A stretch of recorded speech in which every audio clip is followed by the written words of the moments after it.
This is James Holder, Rifle TV, in association with Macca's Gym Mabah. We've now got the body snatcher Dillian Whyte. How are you, sir? I'm good, man. Let's hurry up and do this, because the beast must feast. Did you do a crumb check before the presser? Did someone come and check you out? No, actually, I didn't. Man, I should have had one. Sorry, guys, I let you guys down. Hold on. Your crumb has got its own fan page, funny enough. Yeah, I reckon it's you that's running that. How much time do you think I actually have? Do you think I've got enough time to sit and do parody accounts of you? I reckon you paid someone to do that, to take the piss, but it's alright though. I'm easy. It's alright. Listen, I'm all about banter and enjoying myself, man. So I don't mind. Listen, I actually follow the crumb page and I retweet some of the things they say. It's fun. Listen, you gotta have a little bit of laugh. Life is short, and you gotta enjoy it. I said I had a nice sleep in the shark fin the other day. He said a nice cozy sleep. I know, you know what I mean. Listen, people's got some time in their hand to talk utter rubbish, but listen, you gotta get used to it, man. I learned as I got older, you need a thick skin in this game. You need a thick skin, and that's it. You know what I mean? Not much bother me apart from people talk crap. That's all.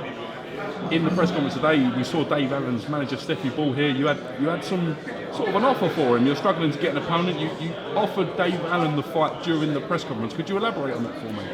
Dave Allen does not want it. He's been shouting my name for the longest of time now. I set a date. Listen, guys like Dave Allen they're stepping stones, and his time is now. His time is July 30th. If he missed the opportunity, he's gone. He needs to listen. He's saying he want to fight me. Opportunity is here. There's no opponent. Let's do it. It's as simple as that. The offer has been there. We spoke to his manager. His manager say he doesn't think he will take it. So we'll see. Hopefully he proves us wrong and take the fight and get knocked out. To be fair, it's not just to his manager. We know reading Dave Allen's training team. Now he's back with Dominic Ingle as well. So it probably. But if he thinks that he's that good and he believes he can beat me like he say. And he said I'm 100. He said last weekend he's 100% confident in beating me and he wants to fight. There shouldn't be no issue then. He should just accept the fight. What's the problem? If I say to you I'm 100% beating you, and then after you offer me out and I said, oh raw, I'm not feeling well, or I need to do 10 push-ups or whatever. It doesn't make no sense. If I can beat you and you offer me, then I should be ready to go. What other? He's got 4 weeks. Tell him to 4 weeks, he should be able to get himself in shape. He's been training, he's been posting all his videos of his strength and conditioning training, his new boxing training, so he should be ready in 4 weeks, shouldn't he? Do you think you could stop Dave Allen? There's a beer shit in the woods. What other opponents have been linked for this fight? I know Dave Allen was mentioned again at short notice, but we saw Nagy Aguilera potentially in the mix. That's a no-go now? Nagy Aguilera don't want it. He said he was injured, then he come back and I said, Eddie, for 100 grand, outpriced himself. These guys are stupid. Nagy Aguilera just had a win. He doesn't want to have a lose because he's trying to wait, he will get something, you know what I mean? But I just want to fight, James, you know what I mean? I just want to fight, I want to give the fans a good fight. I want to get in there with a proper heavyweight, have a fight with him and knock somebody out. Get a chance somebody throwing stuff that you can start working, catching and coming back. Not just fight a cruiserweight that's going to run around the ring and you have to spend every minute, every round chasing him just to land a jab, I felt a bit hard for you in the last fight because, as I said, Baccarin, he's a cruiserweight. He's very tough.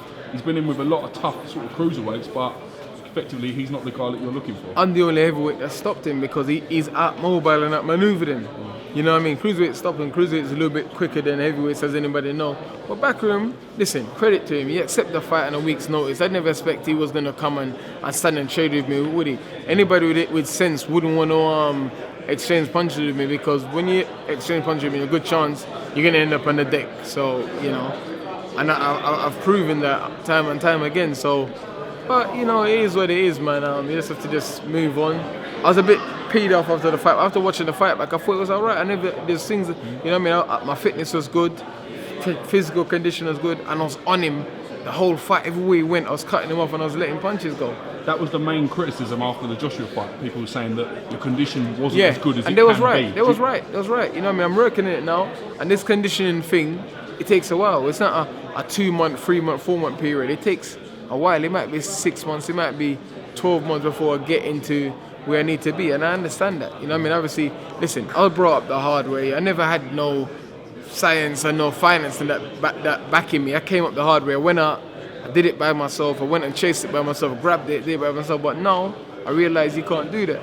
You need help. You have to approach the things properly and do a nutrition point, be a bit more scientific and all of that sort of stuff. And that's why I'm adjusting it. I'm training with the Equilibrium guys and Loughborough University. Both of them together combined is, you know, as you can see, I trained 7 weeks of that last 6-7 weeks. I came down from 128 kilos to 114 kilos. You've now had a good time with new trainer Mark Tibbs.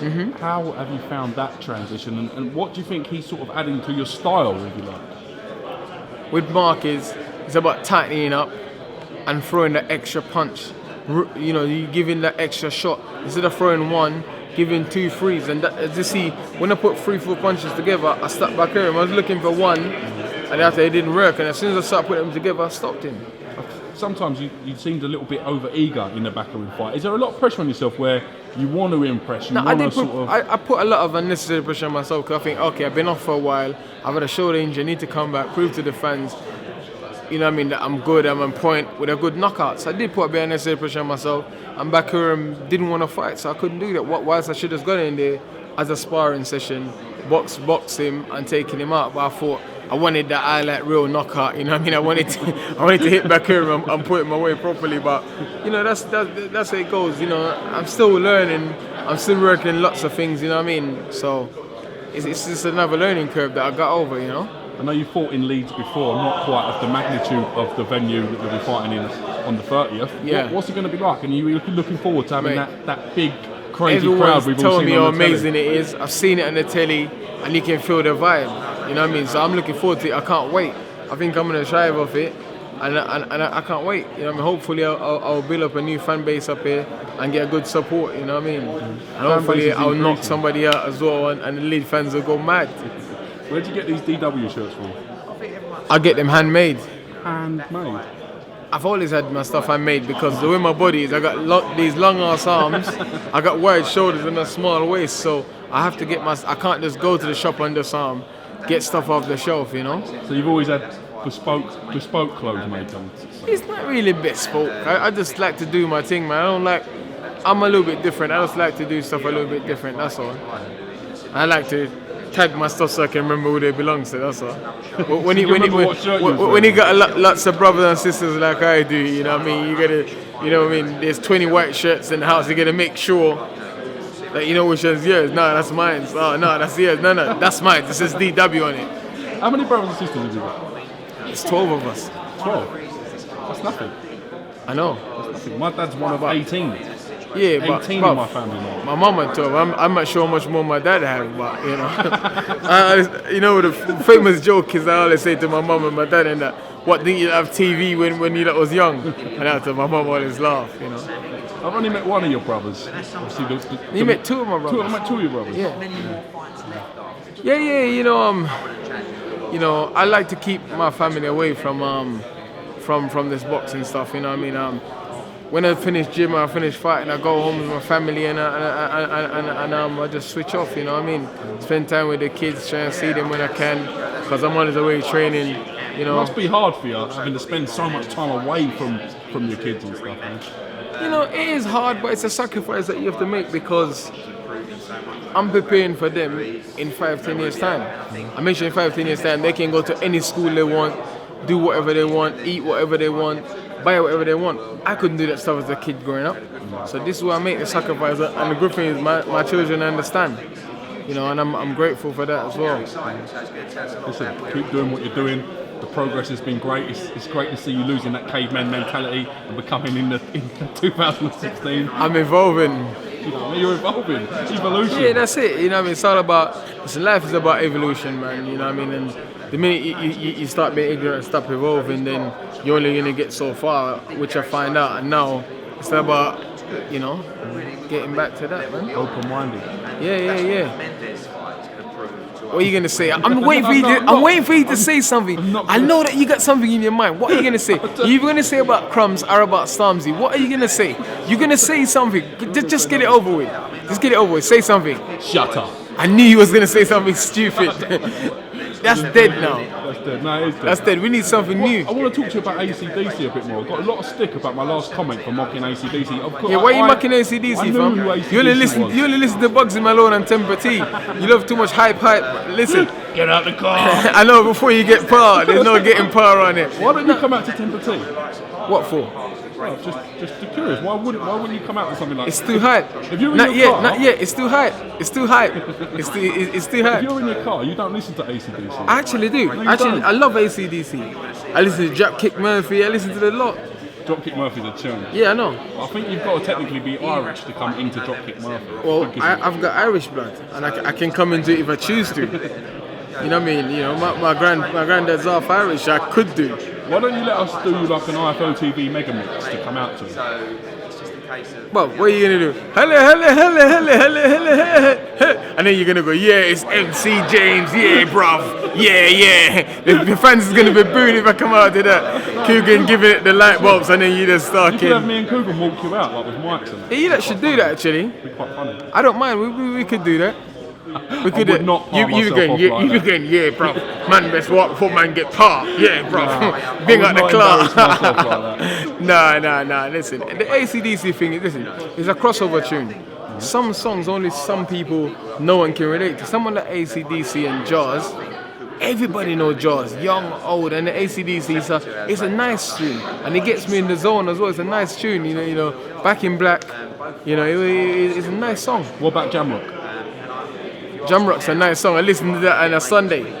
And yeah, when I go running, Why don't you come out to Jamrock? It's what it is. That's a good tune. So it's moods and zones. When I'm running or if I'm training, I listen to that sort of song because it motivates. When I'm fighting, I need to be calm because as you know, there's beats inside of me that wants to unleash all the time. So I can't listen. If I start listening to Welcome to Jamrock, I will start thinking to myself, So, picture this, right? I'll be coming out going, but so I need to be calm. And DC, it gives me enough aggression, and it also keeps me calm. Makes you smile as well. Yeah, that's it. You know what I mean?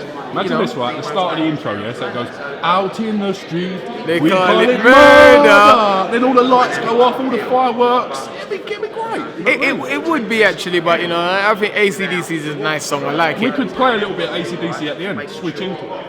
I would look like a prat doing that. Why you listening to prat me off? Why? You always trying to prat me off. I'm not, genuinely not. Man, will take you down and just give you a guillotine and choke you out. Lean you up in the corner over there. Listen, I know you got to do some Sky stuff before you head back to London. Did you get the train or did you drive up? I drive, bro. Why don't you get the train, man? Stress free. I like my own surrounding. I don't have to speak to no one or. You know, to be honest, I heard he was on the train, so I just decided to drive. I didn't want to get par on the train, bro. On that note, thank you very much for coming to Thanks, our bro. TV, Always a mate. pleasure, man. I'll catch you soon. Thank you, mate. No, I'm joking. No cooking.